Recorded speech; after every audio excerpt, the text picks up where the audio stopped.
Good morning class. Shri Chand Chaudhary Mahavidyalaya से मैं आज आपके सामने BA फर्स्ट सेमेस्टर में आज हमारा टॉपिक है समस्या समाधान व्यवहार। ठीक है, तो आज हम प्रॉब्लम सॉल्विंग देखने वाले हैं। थिंकिंग और रीजनिंग के बाद हमारा नेक्स्ट टॉपिक है प्रॉब्लम सॉल्विंग। तो आज हम कुछ डेफिनेशन देखेंगे प्रॉब्लम सॉल्विंग होती क्या है, और उसके बाद हम प्रॉब्लम सॉल्विंग की विशेषताएं समझने की कोशिश करेंगे कि प्रॉब्लम सॉल्विंग जो है वो रियल मायने में हम लोग किन किन पॉइंट से डिफाइन कर सकते हैं कि यही प्रॉब्लम सॉल्विंग होती है। ठीक है, तो पहली डेफिनेशन बैरन की है।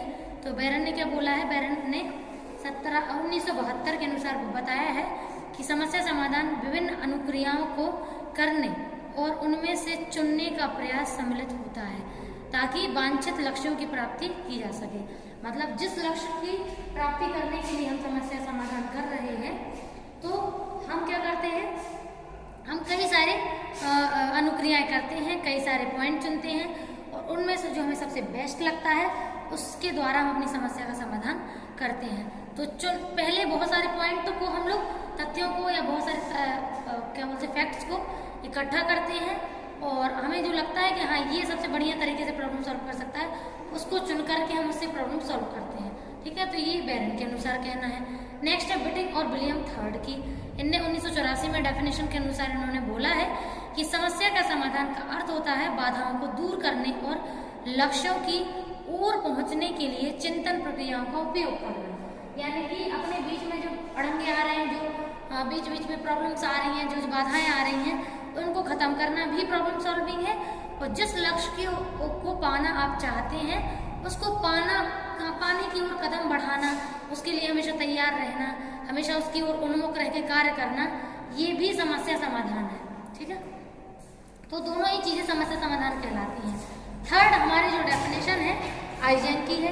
तो आइजेंक ने क्या बोला है, आइजेंक का कहना है 1972 की डेफिनेशन है। इनने कहा है समस्या समाधान वह क्रिया है जिसमें प्राथमिक संज्ञानात्मक परिस्थितियों से लेकर के वांछित लक्ष्य तक पहुंचा जाता है। मतलब सबसे पहले स्टार्टिंग प्रोसेस करते हैं ना सोचने की, कि अब पहले प्रॉब्लम को समझते हैं, आखिरकार प्रॉब्लम है क्या, फिर उसके सॉल्यूशन को सोचने की कोशिश करते हैं, प्रॉब्लम आई कहाँ से वो समझने की कोशिश करते हैं। तो ये फर्स्ट प्रोसीजर होता है, इसको कॉग्निटिव प्रोसेस कह सकते हैं। ठीक है, और लास्ट डेफिनेशन हमारी है जॉनसन की 1972 की, इनकी भी डेफिनेशन है। इनने कहा है समस्या समाधान व्यवहार का कतिपय विशेषताएं, मतलब इन्होंने कुछ विशेषताएं दी हैं जो आपके सामने है। ठीक है, ये 6 विशेषताएं इन्होंने ही दी हैं जिसमें इन्होंने सारे पॉइंट कवर किए हैं जो प्रॉब्लम सॉल्विंग को लेकर होते हैं। ठीक है, तो इसमें थोड़ा नोट डाउन कीजिए, प्रियांशु नोट डाउन करो, हेडिंग डालो समस्या समाधान। पहली डेफिनेशन है बैरन की 1972 में, जल्दी लिखो बैरन 1972।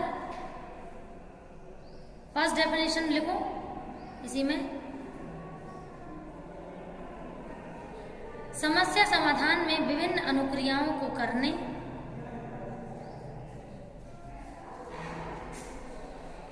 देखो, समस्या समाधान में विभिन्न अनुक्रियाओं को करने और उनमें से चुनने का प्रयास, क्रियाओं को करने और उनमें से चुनने का प्रयास सम्मिलित होता है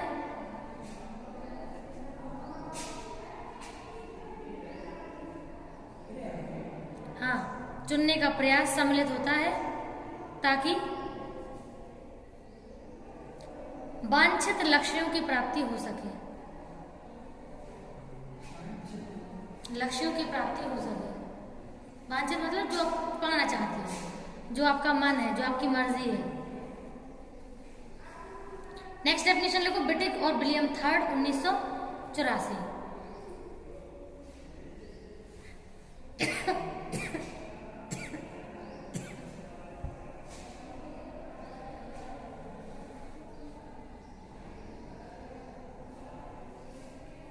इसमें लिखो समस्या समाधान का अर्थ होता है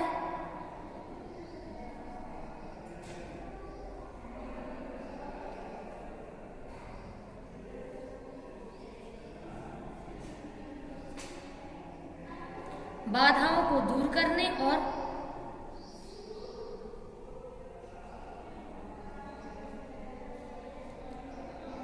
लक्ष्यों की ओर पहुंचने के लिए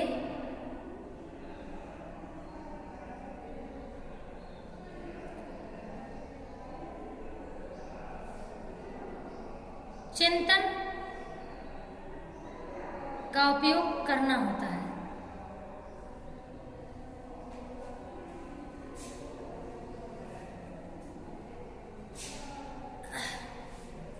नेक्स्ट है आइजेक 1972।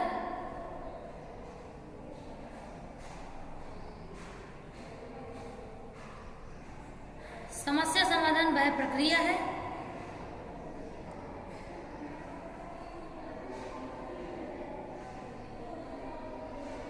जिसमें प्राथमिक संज्ञानात्मक प्रक्रियाएं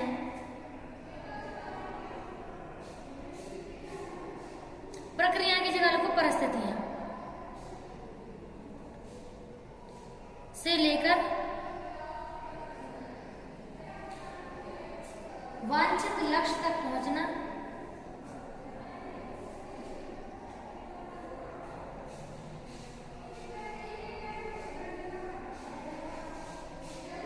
समस्या समाधान है।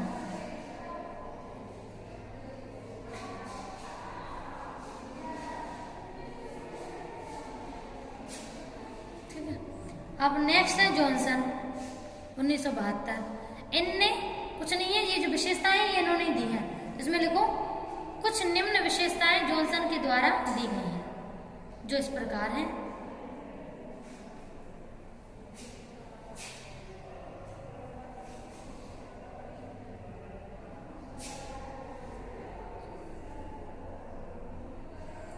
अब इनको समझ लो, लिखा भी लेना। देखो इसमें जैसे मान के चलो पहला पॉइंट है समस्त व्यवहार लक्ष्य की ओर उन्मुख होते हैं।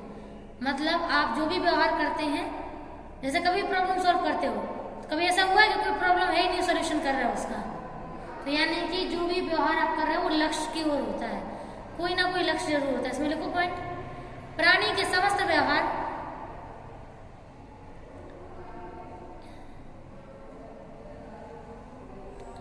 लक्ष्य की ओर उन्मुख होते हैं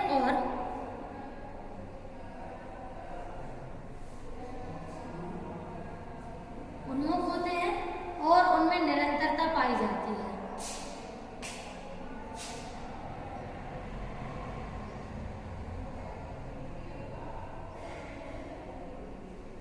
दूसरा पॉइंट लिखो,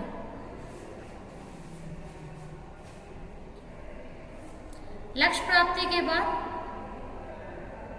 व्यवहार की निरंतरता समाप्त हो जाती है।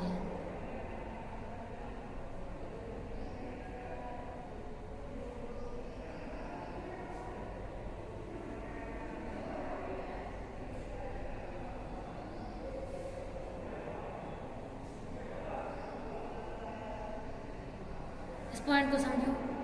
जैसे मान के चलो तुम्हें अभी भूख लगना शुरू हो गई, खाना तो अभी चाहिए, नहीं मिला, 1 घंटे नहीं मिला, 2 घंटे नहीं मिला, अब दोपहर के 3 बज गए।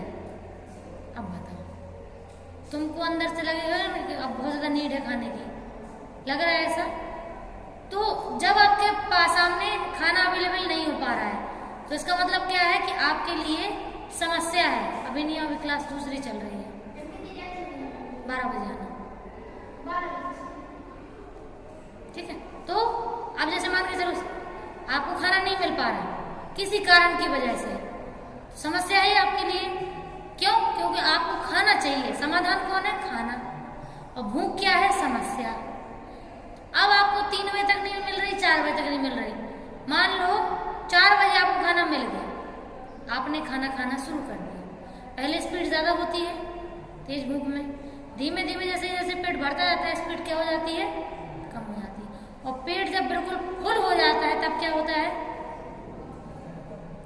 समस्या खत्म हो गई। अब आप खाना खाना बंद कर दोगे ना, खाते थोड़ी रहोगे। तो इसका मतलब है कि लक्ष्य प्राप्ति हुई, खाना मिला, यानी कि अब आप खाना खाने में कमी करेंगे और धीमे धीमे रोक देंगे, यानी कि निरंतरता समाप्त हो गई। ठीक है, बस ये पॉइंट है।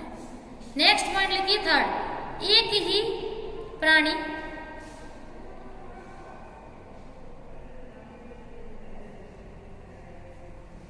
भिन्न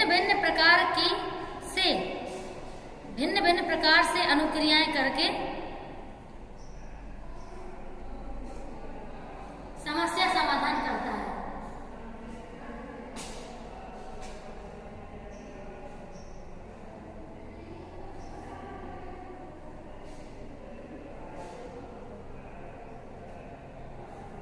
अब जैसे मान लो तुम ट्रेन में हो, तुम ट्रेन का कभी कुछ खाते नहीं हो, क्योंकि पता है कि ट्रेन का खाना कभी भी हाइजीनिक नहीं होता है ना। पता नहीं कैसे क्या कब का डाल देते हैं, और कुछ भी बहुत सारा बनता है तो पता भी नहीं चलता है कि खराब है या कुछ। तो अब मान लो नहीं खाते हो, लेकिन आप कम से कम 2 दिन बाद पहुंचोगे। मान लो तुम ट्रेन नहीं से निकले, तुम्हें कश्मीर तक जाना है, तो ये पूरे 48 घंटा लग जाए, ठीक है। अब 2 दिन बाद पहुंचोगे तो क्या 2 दिन कुछ नहीं खाओगे? अब क्या करोगे? अलग अलग प्रकार के व्यवहार करोगे। कैसे? फल आ गए तो फल ले लिए, बिस्किट नमकीन आ गया तो भी ले लिए, ये तो नुकसान नहीं करेगा तो ये ले लेंगे। तो यानी कि आप अपनी समस्या का समाधान करने के लिए जो छोटे मोटे सॉल्यूशन मिलेंगे आप उनको अप्लाई कर लेंगे। कम से कम थोड़े समय के लिए तो प्रॉब्लम सॉल्व हो, समझ गए? चलिए 4th पॉइंट लिखिए। समस्या समाधान व्यवहार में व्यक्तिगत भिन्नताएं पाई जाती हैं।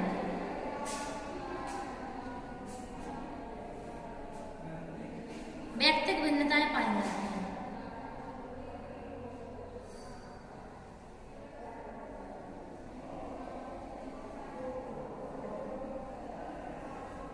आप सोच के देखो, मान लो तुम्हें सूखा खाने से गैस बनती है, मान लो बिस्किट नमकीन खाने से अंदर से गैस बनती है और पेट में गड़बड़ होने लगती है। अब तो सब लोग अलग अलग होते हैं ना भाई। जैसे किसी के समोसे में मन लगता है, उनको ऐसा चाहिए होता है जो थोड़ा हैवी हो, कुछ लोग लाइट खाना पसंद करते हैं। तो प्रॉब्लम एक ही है, भूख सबको लगी है, लेकिन सॉल्यूशन सभी लोग अलग अलग तरीके से करते हैं। क्यों? क्योंकि हम सब अलग हैं एक दूसरे से। कहने को इंसान है, जेंडर भी सेम है, लेकिन प्रॉब्लम सॉल्विंग की स्ट्रेटेजीज अलग होती है। जैसा हम लोग को बचपन से लर्निंग होती है, जैसे माँ बाप हम लोगों को सिखाते हैं, करवाते हैं, वो हमारी बॉडी को आदत पड़ जाती है उसकी, उस हिसाब से प्रॉब्लम सॉल्व करते हैं। ठीक है, नेक्स्ट लिखो। पहली बार समस्या समाधान में अधिक समय लगता है। सही बात है, आप कोई भी नई प्रॉब्लम पहली बार सॉल्व करोगे समय ज्यादा लगेगा, और वही सेम प्रॉब्लम बार बार करोगे समय कम लगेगा। समस्या समाधान, पहली बार समस्या समाधान में अधिक समय लगता है।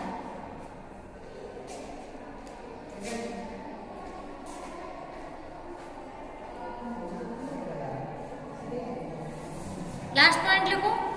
समस्या समाधान व्यवहार